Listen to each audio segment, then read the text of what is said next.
Yeah? Yeah. Yeah, that's my number 2. That was your number 1. Okay, so my number 1 is Payday 2 on the Xbox 360. Okay. You haven't played this, no?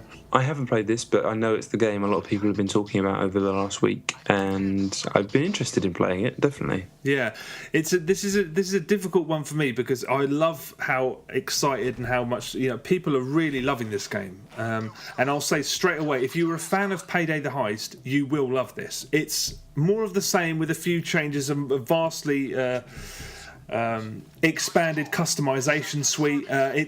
But for all intents and purposes, it's the same game. Did you ever play Payday the Heist? No, I was aware of it, but I never played it. Yeah, I played it a little bit. I wasn't a massive fan of it. It was fine. It was passable. I didn't love it. But if you loved the first one, I'm no doubt that you will love the second one.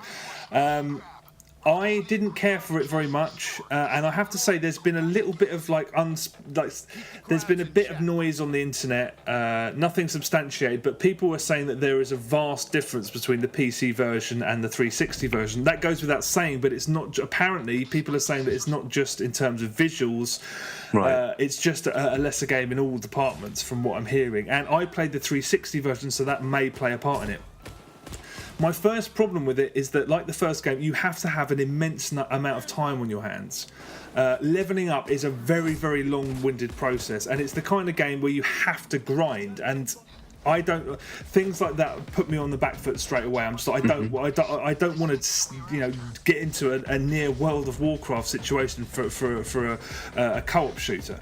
No. Some people clearly love that and they respond to it, and people have told me that they level up far faster than I'm leveling up. But it's a long-winded process, and for example, you don't get anything. It drip feeds things that you need so slowly. You don't get any armor at all until you hit level 12, which took me a good few hours. Right. And so there's that. And you get things slowly, and it's clearly been designed to be played over the course of months rather than days or weeks.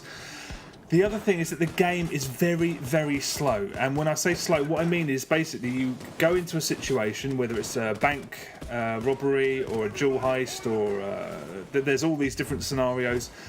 Inevitably, what you have to do involves a hell of a lot of waiting. So if you go into a bank, you'll set up a drill, and then you'll sit there and you'll have to wait for 5 minutes or more than that.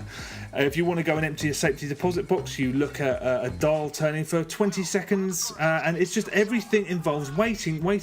And the most frustrating thing about the game is that I wanted to buy. All I wanted, forget about extra guns, modifications, all that stuff. All I want to do is bypass waiting for everything to happen. And Right. you can get C4 and stuff, but it's one of the last things you unlock. So you have to grind and grind and grind. So it's a lot of waiting around. It's a game that I admire a hell of a lot, because it's about as close as you can get to a simulator of what it would be like to be in a bank heist, because you have to be in constant. It's near military, the amount of communication that you have to be in, and cooperation. You have to be in constant communication, because the second someone steps out of line, things can fuck up. I have a lot of admiration for it. If things have gone to shit and there's bullets flying all over the place, and you think, I'm going to run to the getaway van and just lob a bag of money or gold in there. If someone's not covering you, you're going to die, and you'll fuck the mission up. Right. That's what I think people love so much about it. It's because you don't stop talking to each other, otherwise you'll fail. And there's something quite invigorating and exciting about that. I played this game for several hours with a bunch of people who weren't talking to each other, and I played it for a lot more time with a bunch of people who were talking to each other. A bunch of 3 French guys who, for my benefit, spoke English, and just lovely fucking guys. We played for hours and hours. Oh, nice. The experience of that was just, I was like, there's so much of what the appeal of the game is. I couldn't derive any sense of reward from succeeding in the game, because it's just there are far too many breaks in it. For example, we executed the perfect entrance into a bank, and I executed a silent kill that no one should have heard, and inexplicably everyone in the bank was instantaneously alerted, and they let the alarms went off, and then it was there. As soon as a mission goes pear-shaped, you're fighting waves of enemy AI. That's it. And they get harder and harder and harder. The AI is absolutely appalling. And again, apparently this is not the case on the PC, but on the 360 one, I had SWAT teams shooting into empty rooms. I had them walking in backwards to rooms.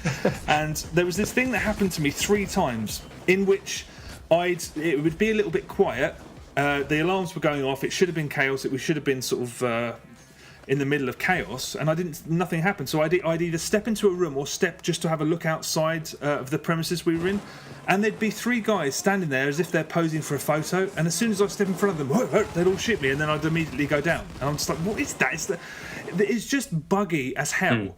The beauty of the game is that you can, unlike the predecessor, you can stealth things up, but when we did manage to succeed, I didn't get any satisfaction from it, because you know that the rules can just be broken by the game itself. So I was just like, it is really unsatisfying when it's a combat game. The gunplay is really floaty, and as I've said earlier, I'm really done with fighting waves and waves of AI enemies. I'm really not interested in that.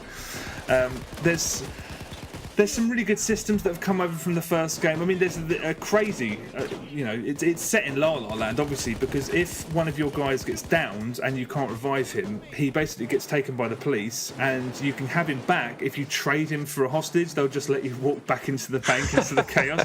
I mean, it's mental, but it does work in the context of the game sort of quite well.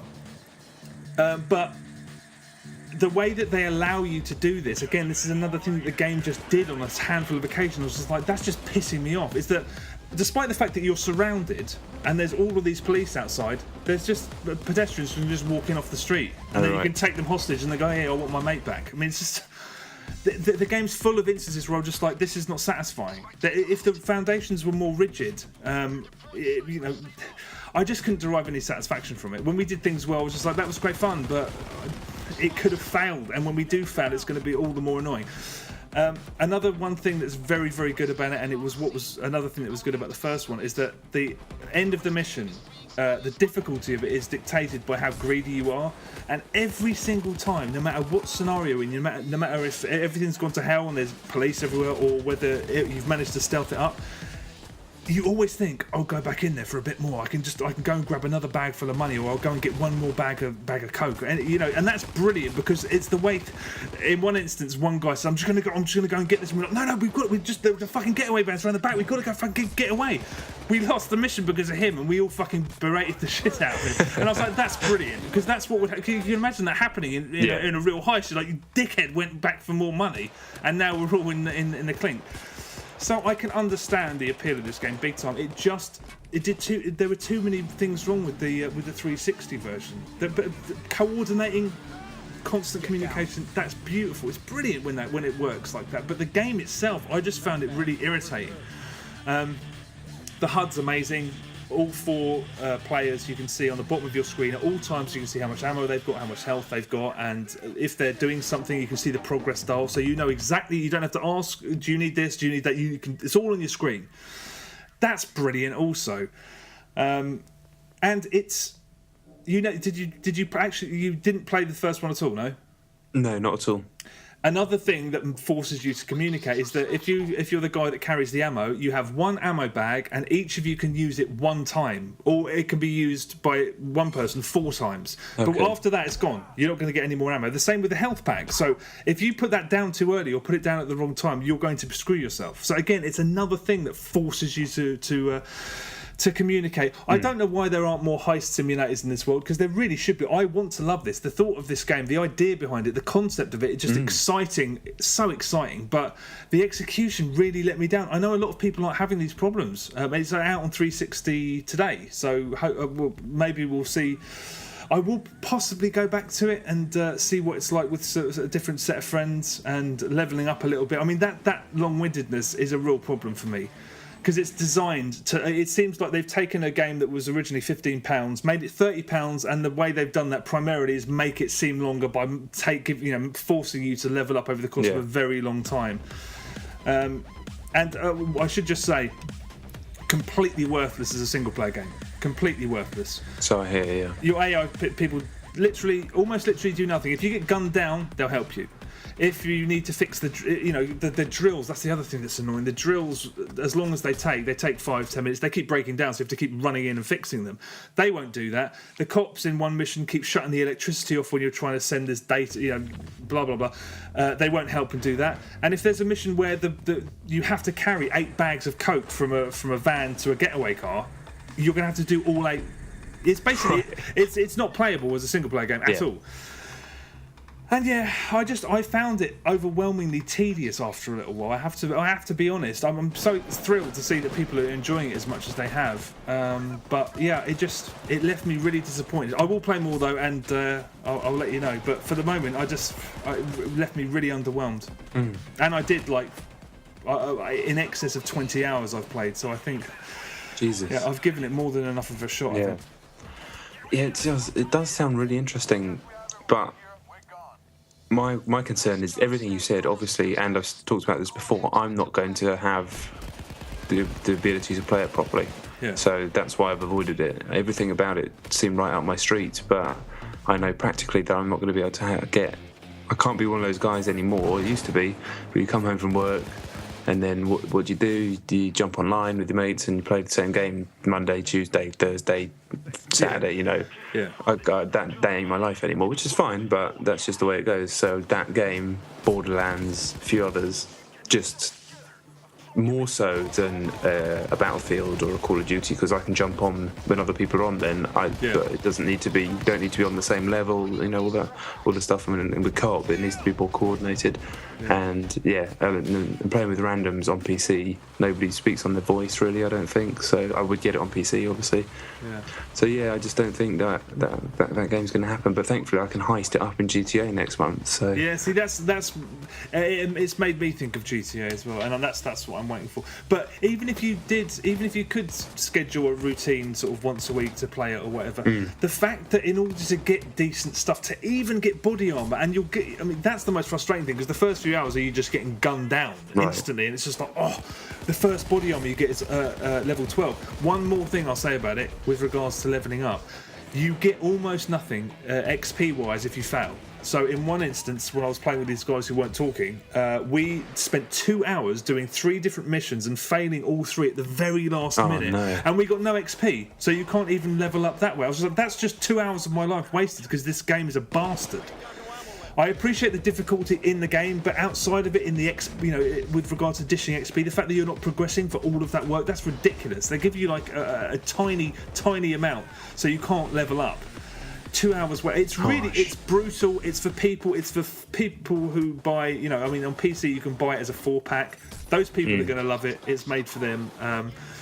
I'm going to play some more, but I couldn't forgive the bugs more than anything, and I don't know whether they're on the PC also, but on the Xbox 360 at the current time they were really, really quite fucking shocking in places, and that led to the rest of the game not being rewarding. So there you go. Yeah, this is a difficult one for me because I love how excited and how much people are really loving this game. And I'll say straight away, if you were a fan of Payday the Heist, you will love this. It's more of the same with a few changes, a vastly expanded customization suite.